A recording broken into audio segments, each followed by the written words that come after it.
Belisarius Cawl, The Great Work, a novel by Guy Haley. No cover spin today. I read this on audiobook and do not have a copy of it to show you. This is a novel of essentially 3 different stories.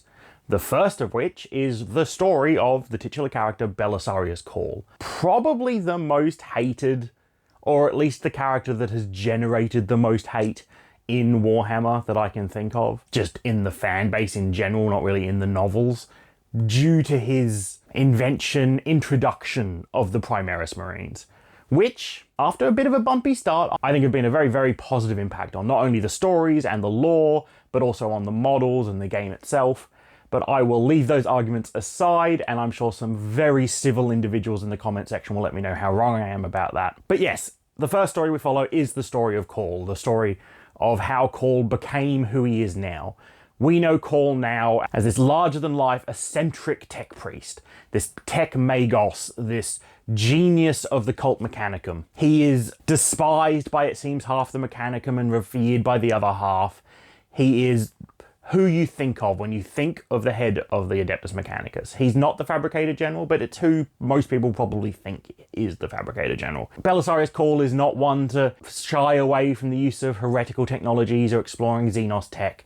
He has a goal, and that is the pursuit of knowledge, the pursuit of a ordered universe, the pursuit of mankind being dominant again, and he's willing to go to whatever means are necessary to get that done. And this story covers how he became this person from many, many, many thousands of years ago when he was just a mere tech priest, all the way through several projects, meeting with the Emperor through his Primaris project, meeting with the Primarch Guilliman, and how all of that shaped the creature that he is today. Secondly, our main sort of story here is set in the present, is the exploration of a mountain known as the Pharos. Fun fact, I have read about 30, 35, somewhere around there, Horus Heresy novels. And before I read this, I picked up my next novel and I read a couple pages and then decided, oh, you know what? It's not gripping me right away. I'm not in the mood for kind of a bit of a longer Horus Heresy novel, especially one that seems to be mostly about this mountain known as Pharos. Maybe I'll read that Warhammer 40k Cawl novel instead, which is set entirely, at least in the present days, in the Pharos, the mountain from this book that I didn't read. So I probably should have read this one first, but I'm sure either way that's fine. In this story, we are exploring a world that has been destroyed by the Tyranids.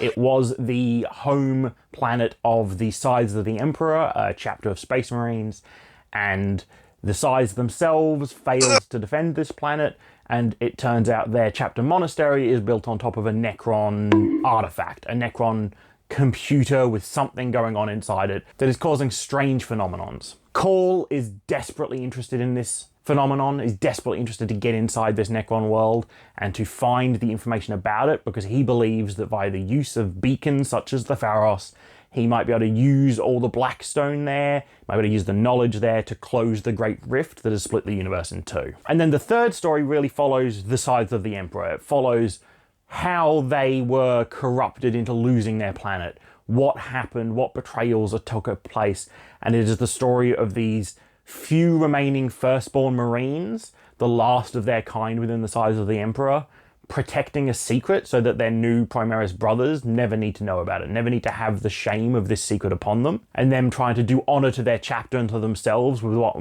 very well may be their last mission. And just like last week, this book was full of surprises. Last week I was surprised at how much I enjoyed a book. This week I was surprised by some of the things that took place in the book.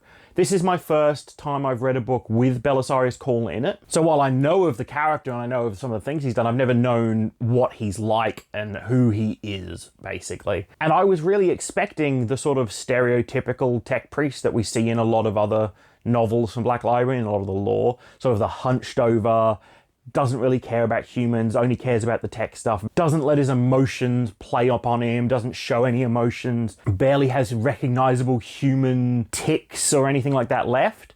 But it turns out Belisarius Cawl's kind of a cool dude.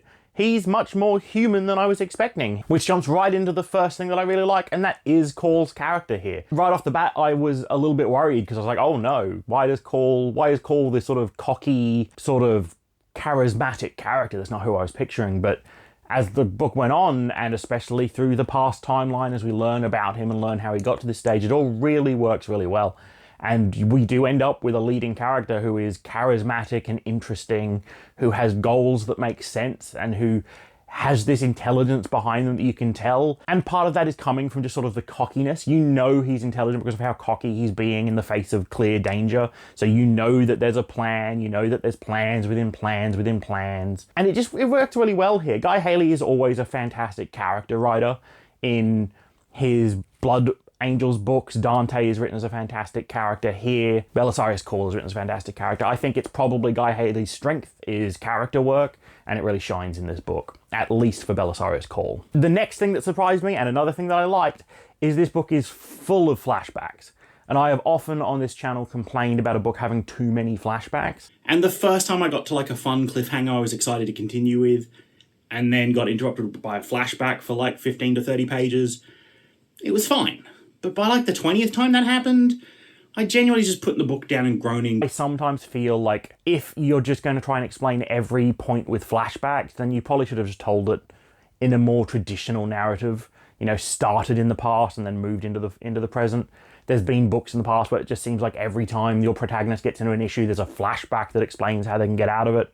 So I'm always wary of books that are full of flashbacks. And this book is full of flashbacks, but two things made me really enjoy them. One, they're perfectly narratively explained. This is not a flashback just for the audience. These are flashbacks that are being experienced by our characters. This is an effect of the Pharos that is causing these flashbacks to happen. Other people are also experiencing these flashes of memory, these temporal adjustments. And that makes it rooted in the narrative in a way that I haven't actually seen before. So that characters will be in a situation, be thrown into a flashback, come back, and then the characters themselves can reference that flashback and talk about it, as opposed to just having the reader need to derive the information that they needed from it. And the second one is they were just done really well. There were a lot of them, but at no point did I find them confusing. I thought that they were laid out really well. The reveals in the flashback line up perfectly with the narrative hits of the present day scenario. And each flashback was answering questions that I had, but then giving me new questions in just a sort of perfect level. I never felt like I was being led along, railroaded with no thinking to be done. I never felt like I was being given no answers, being left in the dark the whole time. I was being given just enough information to be interested and to ask new questions and then be waiting to find that out later on.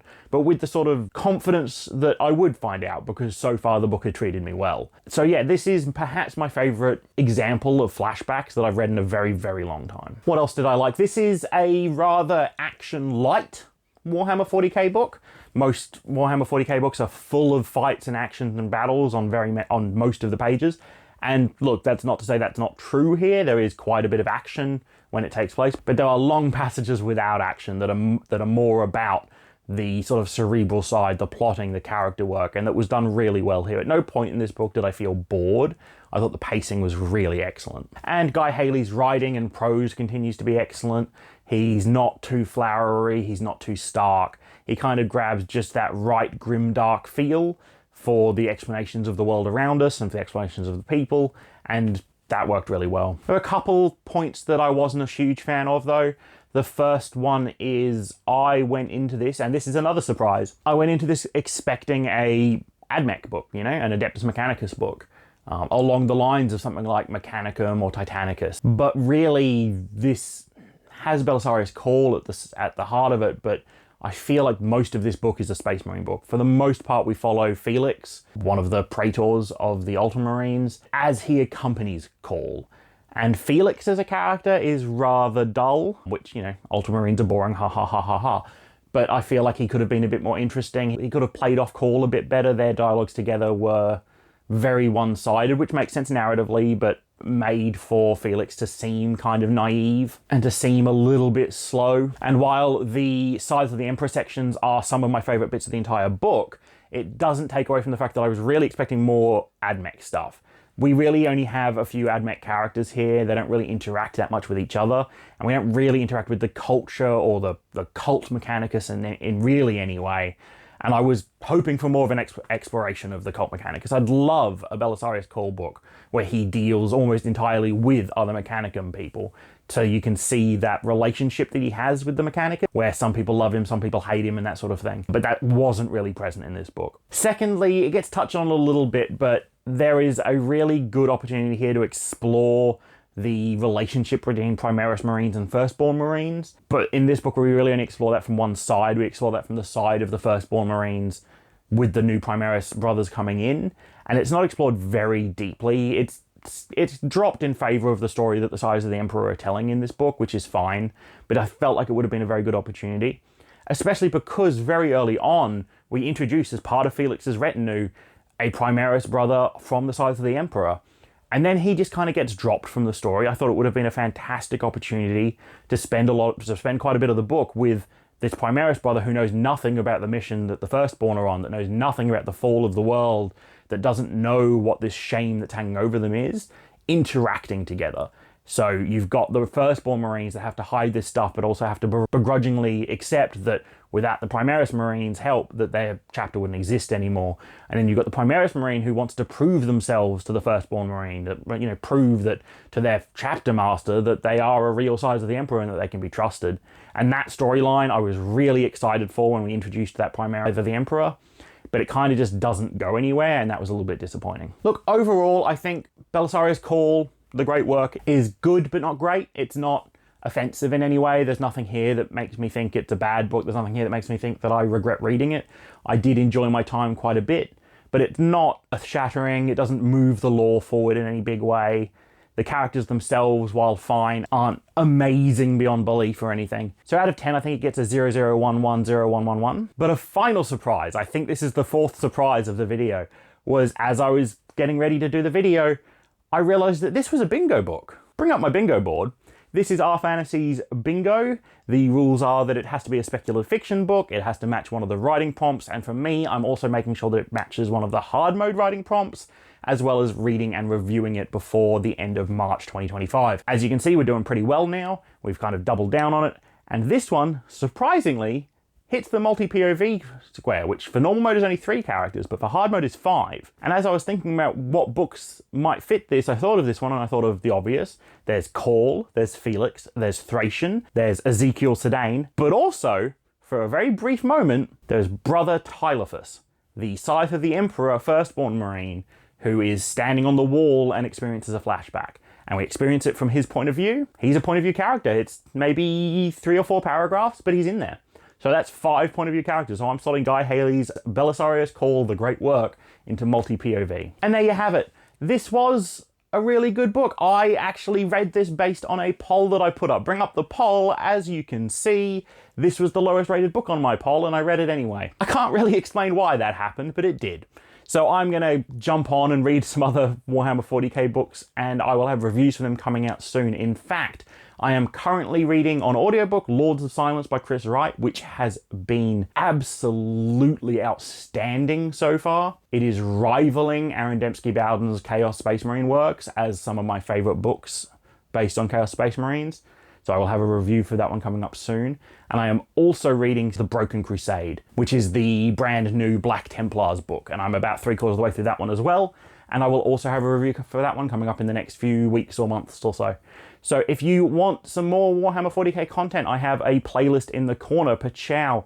And if I will have reviews coming up for more books soon, so make sure you are subscribed, make sure you hit that bell notification icon. And if you want to help support the channel any more, my Amazon wishlist is in the description below, as well as links to buy any of the books I've talked about today.